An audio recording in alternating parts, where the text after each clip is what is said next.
Here's the thing, Charles. It's not a dream if it's real. Moira McTaggart. X-Zero, The X-Men, Year 1, The Dream. X-1, The X-Men, Year 10, The World.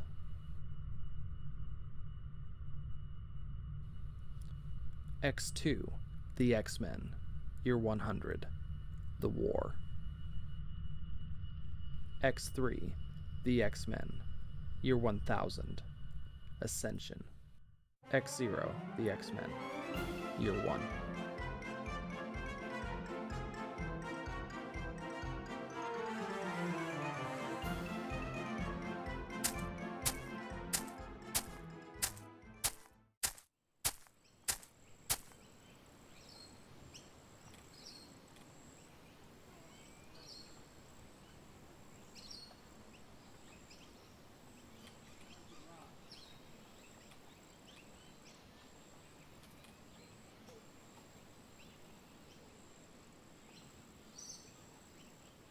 Good afternoon.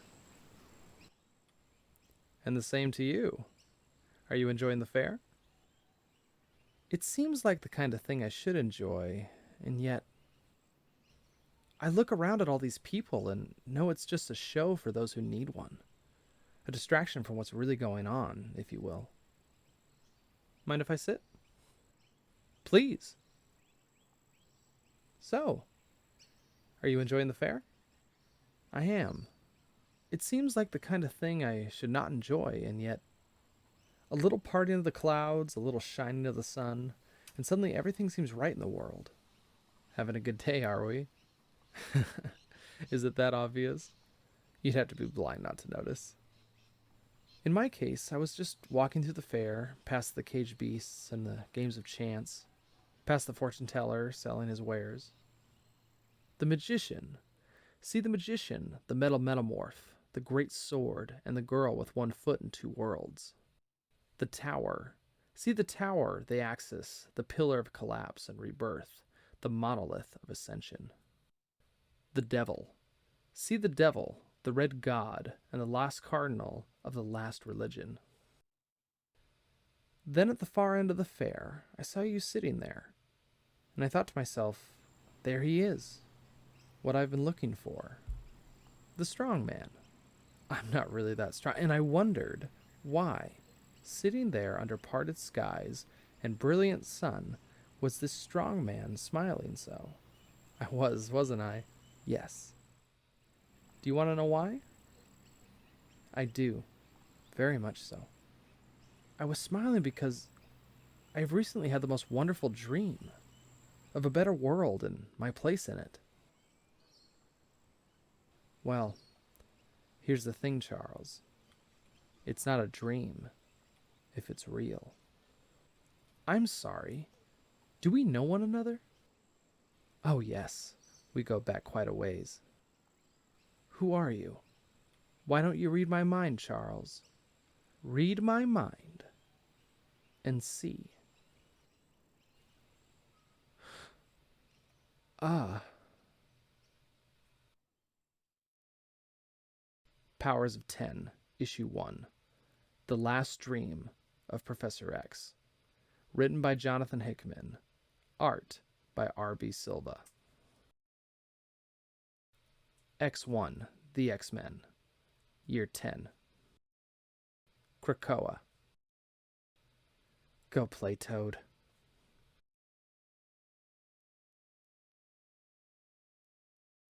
The House of M.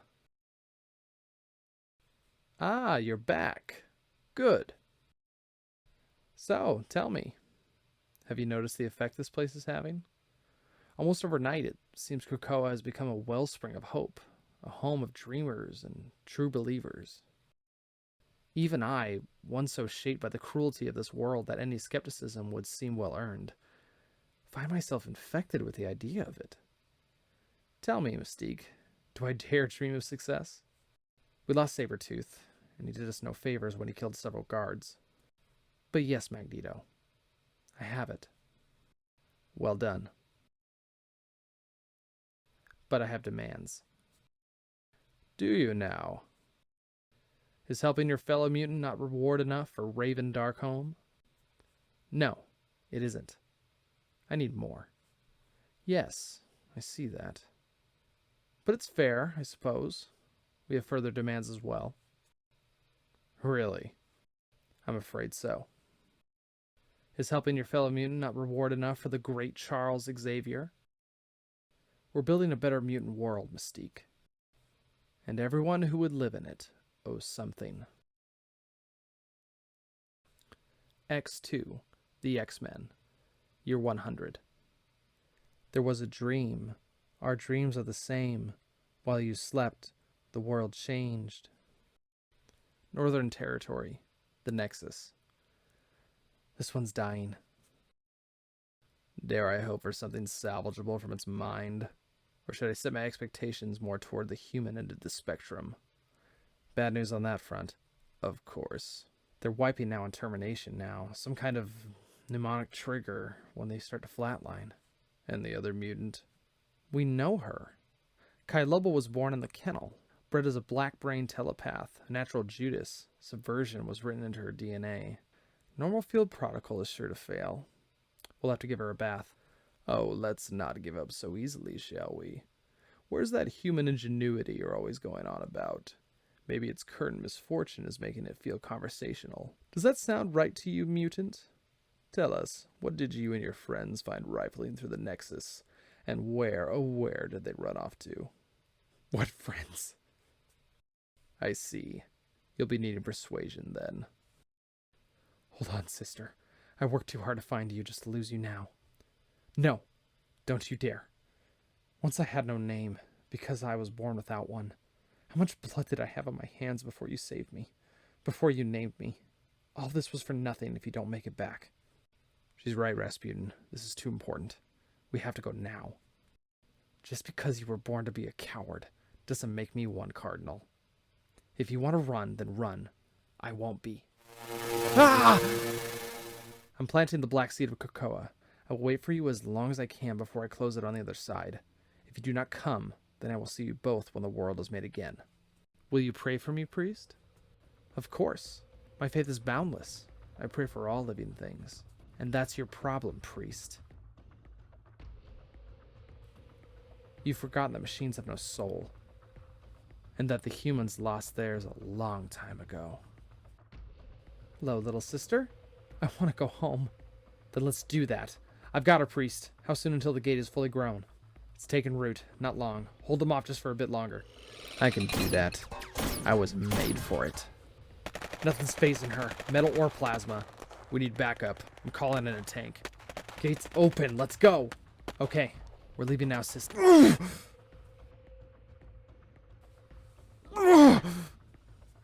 Got her. Rasputin. We're withdrawing with this prisoner. Hunting party. Subdue and capture the other one. Oh no. No! No choice now, sister. Leave me behind. Escape. I will die here before I do. Leave. Please. No! The Sinister Line. Mutant breeding program. When the population level of mutants reached a crisis point, and the constant evasion, relocation, confrontation cycle made systemic mutant propagation impossible, the remaining mutant leadership endorsed, approved, the creation of the Sinister breeding pits of Mars. Under the expert hand of Chief Mutant Geneticist Mr. Sinister, this strategy mirrored the Earth-based Sentinel Hound program, but instead of focusing on the interbreeding of mutants with powers that lent themselves to detection, pursuit, and deception, the Sinister strategy focused on mutants with power sets that had more aggressive, militaristic traits. These lost years of mutant leadership followed the almost universal death or disappearance of senior leaders and preceding the fall of Krakoa and Mars. Many believed rampant rumors that the lost years were not accidental, but purposeful. See betrayal. Chimera. The first generation of sinister mutants were uniformly designed to be divergent copies of a singular DNA source with a pure, uncompromised X gene. Commonly referred to as fodder inside the breeding pits, these mutant soldiers were trained in the Martian underground until they reached the age of 16, at which time they traveled to Krakoa to defend the mutant nation state until it fell 30 years later. The second and third generation of sinister mutants were referred to as Chimera class. The second Chimera generation produced mutants that had DNA composed of two separate X genes, resulting in a mutant with the mostly predictable combined power set of the source mutants. The third Chimera generation produced mutants with an amalgamated DNA, featuring up to 5 X genes. Outside of a predictable failure rate, see outliers, this third generation of chimeras was universally successful against the man-machine supremacy, and many believed that this would be the turning point in the war. However, the fourth generation of sinister mutants suffered a systemic failure. The entire batch of these Omega-based chimera mutants was produced with a corrupted hive mind that was only discovered to be defective after they had destroyed 40% of the remaining mutant population and caused the fall of Krakoa itself. They eventually committed mass suicide, collapsing Mars, the sinister pits, and themselves into a self-singularity. Sample Chimera, Rasputin. Outliers. Like any experiment, Sinister's breeding program would produce results that fell outside the expected range, a failure rate. Every generation of mutant chimeras had outliers, but the expectation was that these failures would be controllable at worst and acceptable at best. Failure rates per generation. Generation 1, 0.3%. Generation 2, 1.2%. Generation 3, 9.4%. Generation 4, 62.3%. Generation 3 had a 10% failure rate, where in spite of their being bred for war, these mutants developed passive, peacetime power sets. Almost all of these outlier mutants also had personality profiles that lent themselves to pacifism and obsession with creation myths. They also rejected the idea of personal identities and refused individual names. These variants were all called Cardinal. Betrayal. The fall of Krakoa and destruction of the Martian breeding pits was directly preceded by the betrayal of mutants by Mr. Sinister. Retrospectively, it is obvious that Mr. Sinister was playing a longer game of self-interest that superseded any formal association or alliance. And while the failings of the Generation 4 mutants were clearly a design flaw baked into their design, it is now believed that most of the random circumstances that led to the creation of Sinister's program were, in fact, orchestrated by him. The nature of that man, Sinister, reaches far beyond any hope of redemption. There can be no salvation for the devil himself. Sinister was publicly executed by the man-machine supremacy after defecting. The Tower of Nimrod, the Lesser, the human-machine monolith. Look, Omega, it appears as if your faith in humanity has paid off once again. They come bearing gifts. Great Nimrod, we seek an audience and require the wisdom of your counsel. Please, there's no need for formalities. We are all allies, equals of a kind, and you are always welcome. What do you need, Hunter? Earlier today, we believe that as many as 4 mutants penetrated the Nexus and accessed the mainframe. We do not know how they gained entry, we do not know how they masked their search, and we do not know what they found. At least one escaped, one died, and we captured this one. She once was a hound. And isn't this interesting, Nimrod? From the Salken Kennel. You are looking at the last strain of mutant produced through our breeding program. A hound, I see. Give me your eyes, mutant. I want you to look at me when I say this. I am so sorry for what we did to you. In fact, I'm embarrassed and ashamed at what we did in the name of both expendency and annihilation. We bred you not only to be a slave, but to betray your own people. How in a good and just world did higher functioning programs like ourselves believe that would ever be a good idea? And speaking personally, I find it encouraging that your litter failed us so miserably. Bad ideas should die a bad death. I find hope in that, and you should too.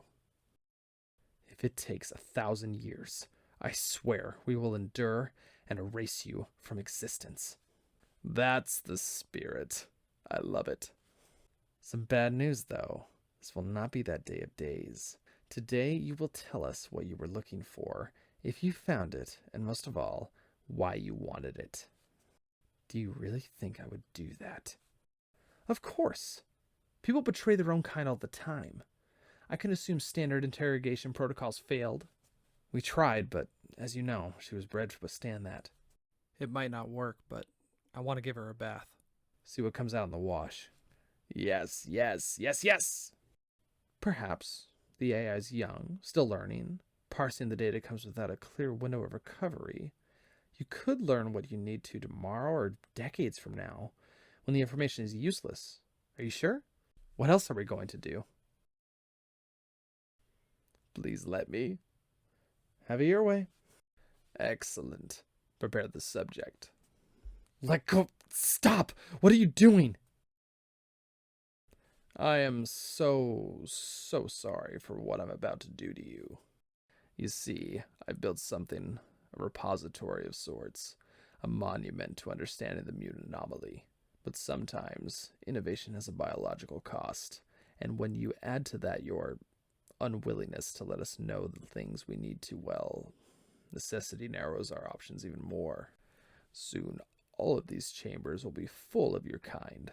Your bodies, and more importantly your minds, will be submerged in femtofluid, where you will be suspended and distilled down to nothing but data. Curated by an AI of my own making, my very own brood.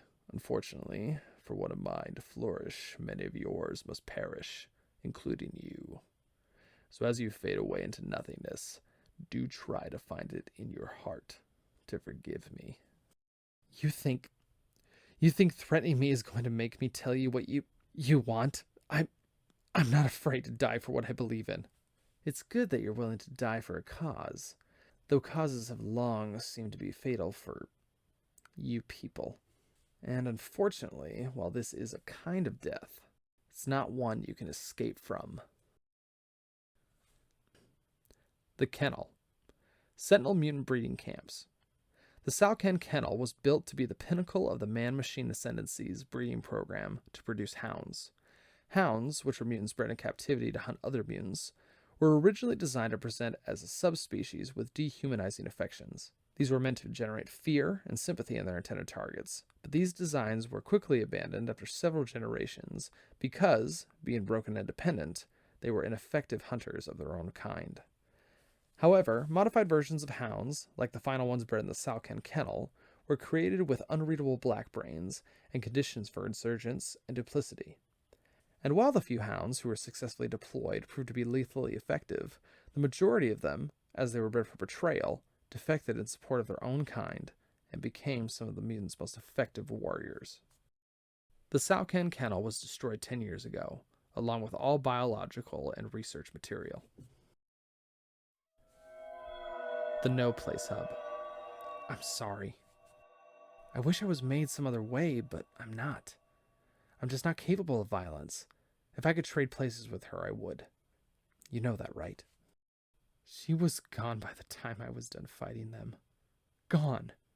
While you watched. Right now I think I would take your trade priest. Krakoa. We saw that there were only 2 of you in transit. What happened?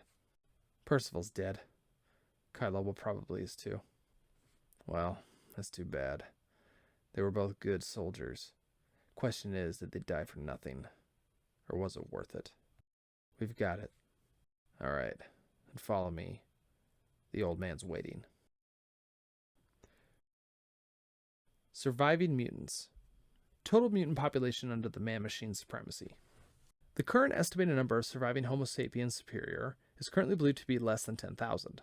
The vast majority of these mutants are transplant refugees no longer living on Earth or in their native solar system. 2 main colonies, which make up the bulk of the refugees, exist in Shi'ar space. The first, Benevolence, is a converted transit station located on the fringe of Shi'ar space, where it has long served as a buffer between the Empire and the wild space spawning grounds of brood breeding territory. The current number of mutants living on Benevolence is just under 8,000.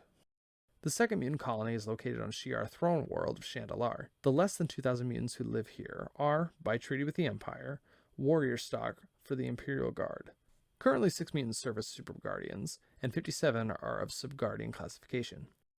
It has long been whispered in Imperial circles that Empress Zandra has always had ambitious plans to annex the Sol System, and the mutant guardsmen are being cultivated to be sympathetic conquerors as an emolument for Imperial rule. Inside the mutant community, it is hoped that should this come to pass, the surviving mutants can serve as seed stock for repopulation. Sol mutants.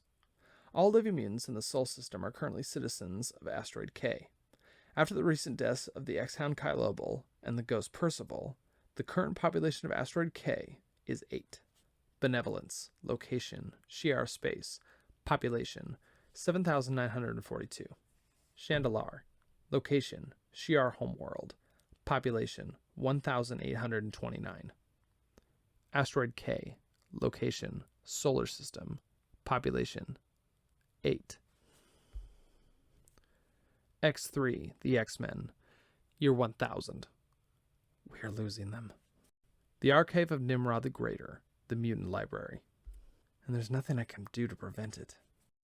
There's too much machinery floating around inside there, and not enough soul to save, let alone copy. The blame is not yours, librarian. It's mine. I simply wasn't built to maintain integrity for a millennium. It's no one's fault, Nimrod. You did exactly what you were made to do. You created a collective consciousness of mutantdom. Who could have known how pointless and useless that war would be? Who, at the time, could have seen the surprising end of the human-machine mutant war? Homo sapiens. So good to be done with all that. Are we done with them? Can we really ever be done with the past? After all, that's what a legacy is. The preserve. And it's why we keep dinosaur bones around. As a reminder of what this world used to be like, and to remember what we overcame. It's important to keep a record of the great sins of history. Even better, to preserve a remnant. Something to point at. And hope to God they never have dominion again. You've forgotten that machines have no soul, and that the humans lost theirs a long time ago. Rasputin.